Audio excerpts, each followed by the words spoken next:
Now before I dive straight into this story, I just want to give you a bit of background. So this is a video that I've actually been planning to do for quite some time now. I've actually been planning to do this since February, but because of the topic that I'm discussing, because it's quite sensitive, I wanted to make sure that I dedicated the right amount of time to it to do it justice and make sure that everything was just as I wanted it to be.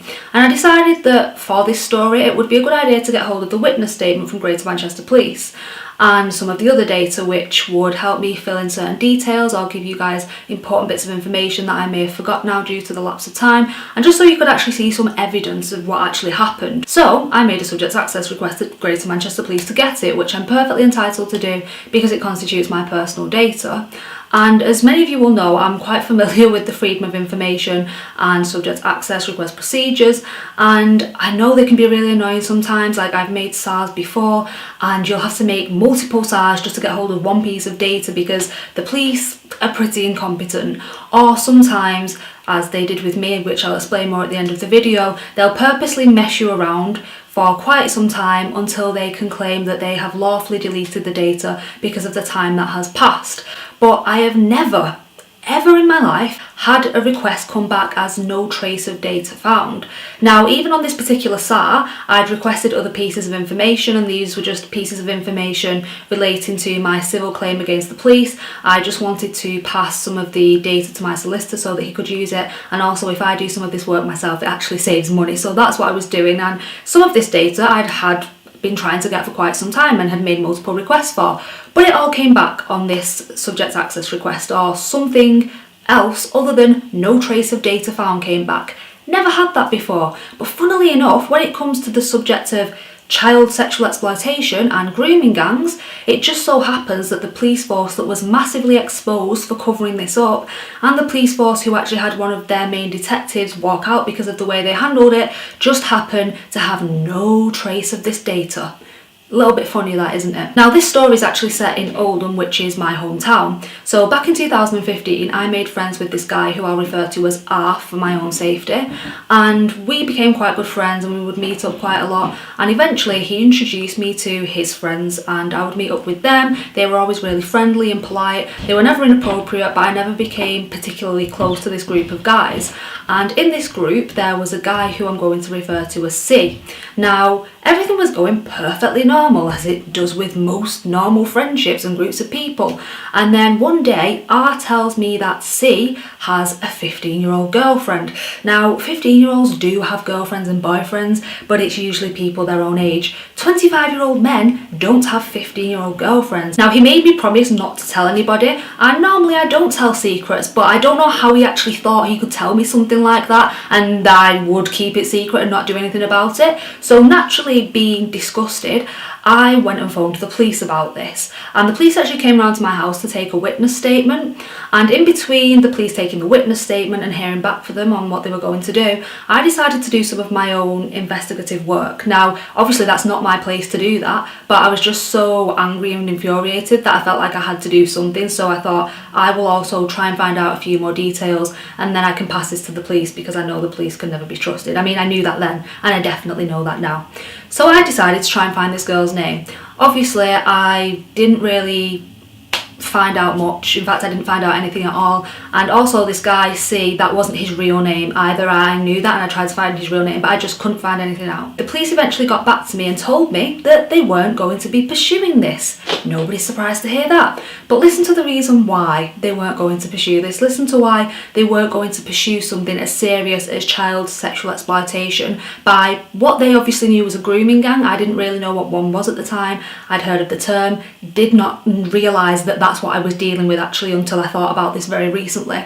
They told me that the reason that they weren't pursuing this is because I couldn't tell them the girl's name. They said if I could tell them the girl's name, then they'd be happy to try and investigate it. Obviously knowing there's no possible way I could find out this girl's name, and I told them already I tried to find out this girl's name and other details.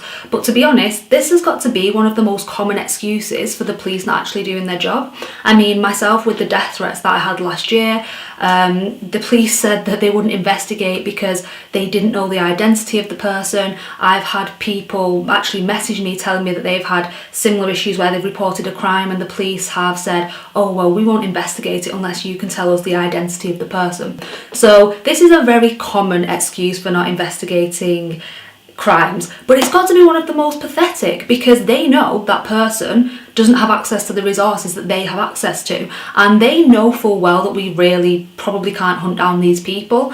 And I don't know how they think that we think that's an acceptable excuse. It's clearly not. I mean, this is the police, and one of their primary functions is to investigate alleged crimes and then to obtain enough evidence to pass to the CPS so they can secure successful prosecutions. They are quite literally not doing their job. Now, it's bad enough when they refuse to investigate death threats. It's bad enough when they refuse to investigate other crimes. But when they are quite literally refusing to investigate one of the most serious crimes in society, where the victim is one of the most vulnerable, a minor who can't protect themselves, when they can't do their job then, you really have to ask yourself whether they are even worth funding anymore. They are basically at this point completely useless. So naturally, when they said that they weren't going to investigate this, I just saw red. I went back and forth with them. I tried to convince them to investigate, but they wouldn't do it. And now, of course, I know they were never intending on actually investigating. They were just trying to give the message and the perception that they were doing something about it. Although just coming to somebody's house and taking a witness statement, in my opinion, isn't really you being seen as doing something about it.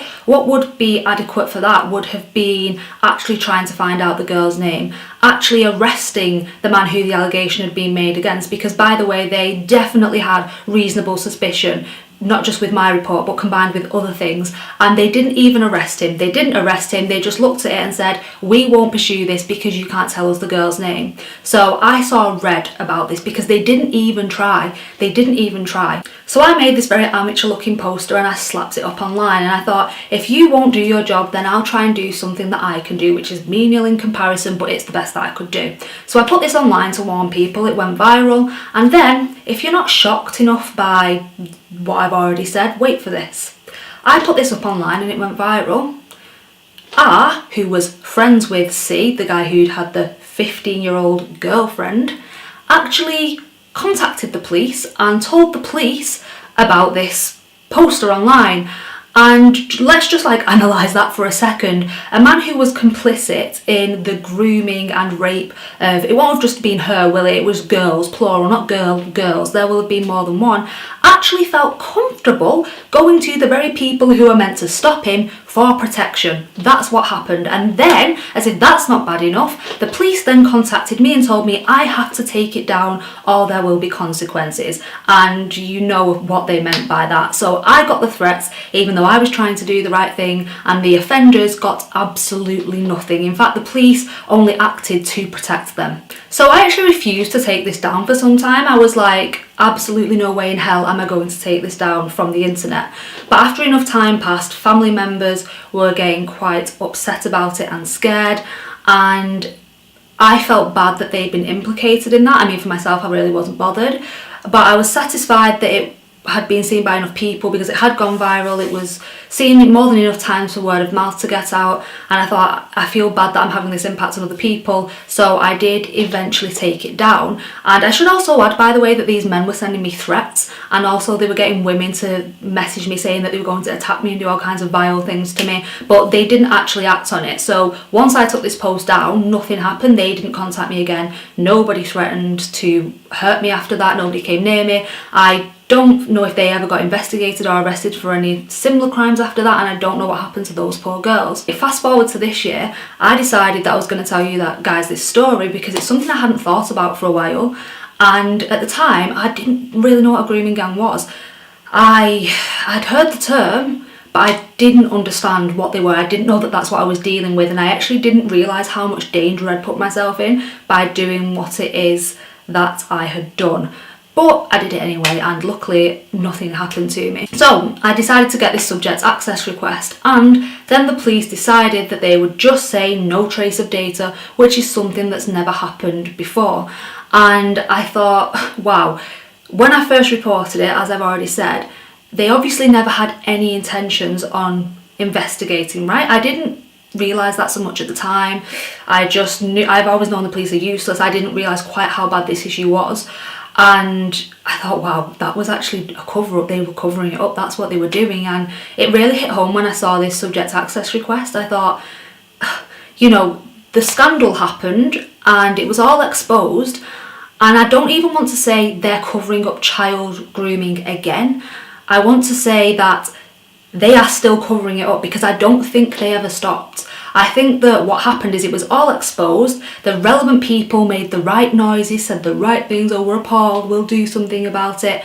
And once it had all quietened down again, they just went straight back to doing what they were doing before. I don't believe that they would have acted at all if they weren't forced to by one pressure or another. The police never ever wanted to do anything about this. And if people think I'm not a credible enough person or this isn't strong enough evidence, because I am aware this isn't the strongest evidence for this, it's just a little bit of evidence that I thought was relevant and worth putting out there for people, because when you consider it in context, it's pretty horrific. But Maggie Oliver, the detective who left Greater Manchester Police because of the way these girls were treated, was actually on ITV not so long ago, and when she was asked, do you still think this type of thing's going on, she said, do you believe that this is still happening now? I know it's still happening. So I sent in a complaint to the police about this, and you won't believe this, or actually you probably will believe this, they've just ignored it. They've completely ignored it. I haven't had a response. I haven't even had an acknowledgement. They're pretending that this complaint was never sent in, that it never happened. They're kind of deluded, because if they think that if they pretend that this just didn't happen, that I'll just forget about it and I'll just go away and nothing will happen, that's definitely not going to happen. When the very people who are supposed to investigate, prevent and protect people from crime, and especially when you're talking about this type of crime, one of the most vile things that you can do, just not only don't do anything, but they actually cover it up. You have to ask yourself, do we actually need this organisation anymore? Because they're actively working against the people they're supposed to protect. I don't know who it is that the police serve, because some of them say, oh, protect and serve. I don't know who it is that they're protecting and serving, but it's not us. We decided that we will take a physical complaint in. I will sign it with actual ink so that it's not a digital signature, and we'll take this in and we'll film it, so they've got absolutely no excuse to pretend that they didn't receive it. I mean, obviously I have proof that I emailed it, but I actually want to see someone face to face, so I'm going to go into the headquarters and do this. The sad thing is as well, I think after the exposure the public didn't think that this was an issue anymore, and to an extent I can see why they thought that. They thought there was an issue, it was exposed. With exposure should come the discussion about how we resolve it, and then after that it should be resolved. But that's just never what happened here, and I'm not sure that they ever wanted it to happen. The only person of note who I can think who's really actually done anything about this is Nazir Afzal. The funny thing is though, I mean, yeah, Greater Manchester Police won't give me a copy of the witness statement, they want to pretend it just didn't happen, they want everyone else to think this didn't happen as well, but if it never happened, then why in my Google Drive from September 2015 is there a backup of this little poster? Why is it there? For those of you who don't know, because I know there's some older people who watch this channel, with Google Drive it works that so whenever you save a picture or something like that onto your phone, it automatically gets backed up into this drive, so if your phone gets erased then you've got a copy of it, and it orders everything by the correct date. Now I forgot to add this whilst I was doing the video, but if you go in my YouTube channel, go to the community tab and scroll down about 5 months, you will find a screenshot from the Freedom of Information request section of Greater Manchester Police's website, and this specific request was in relation to female genital mutilation. Now, like many other organisations, GMP often upload their most popular and relevant Freedom of Information requests to the website, because obviously they can't publish all of them, and I'd had a look around the website at the other requests that were there at the time, and people were asking for stats on other crimes, and GMP were freely and happily giving them. Now, as you can see, they did answer the one about FGM, but they refused to actually release the information, because they said when they did the public interest test, more harm would be caused than good by releasing this information, and therefore it was not in the public interest. Of course, that isn't true. It's just the lack of action from GMP would damage them, and they don't want the public to see this. But if this isn't bad enough, if you click on the link which I've left there, which should take you directly to the request, they have now completely removed the information. And I'm not saying that this is anything to do with me, but within 1 or 2 weeks of me putting that screenshot on YouTube, this information was completely gone from their website. So I think that's a little bit fishy, isn't it? But please stick around, because if the police think by just ignoring me that I'm just going to go away and that nothing will happen if they bury their heads in the sand, that won't happen. I'm going through the formal route first of all, but this is only one of many steps that I'm willing to take. So thanks for watching, guys. I would say I hope you enjoyed it, but it's obviously quite a heavy topic. Let me know what you think and tell me if you've got any stories like this, because I would love to talk about other people's issues on this channel. That's what it's for. That's why we have the platform. It's meant to be a community of people who care about these issues. So yeah, get in touch and take care. If you enjoyed that, then please leave me a big thumbs up. And if you would like to follow me on social media or support me on PayPal, Patreon or Subscribestar, then that's great, because it's essential for the continuity of the channel. The links for those are in the description. I hope you enjoyed this video, and hopefully I'll see you around next time.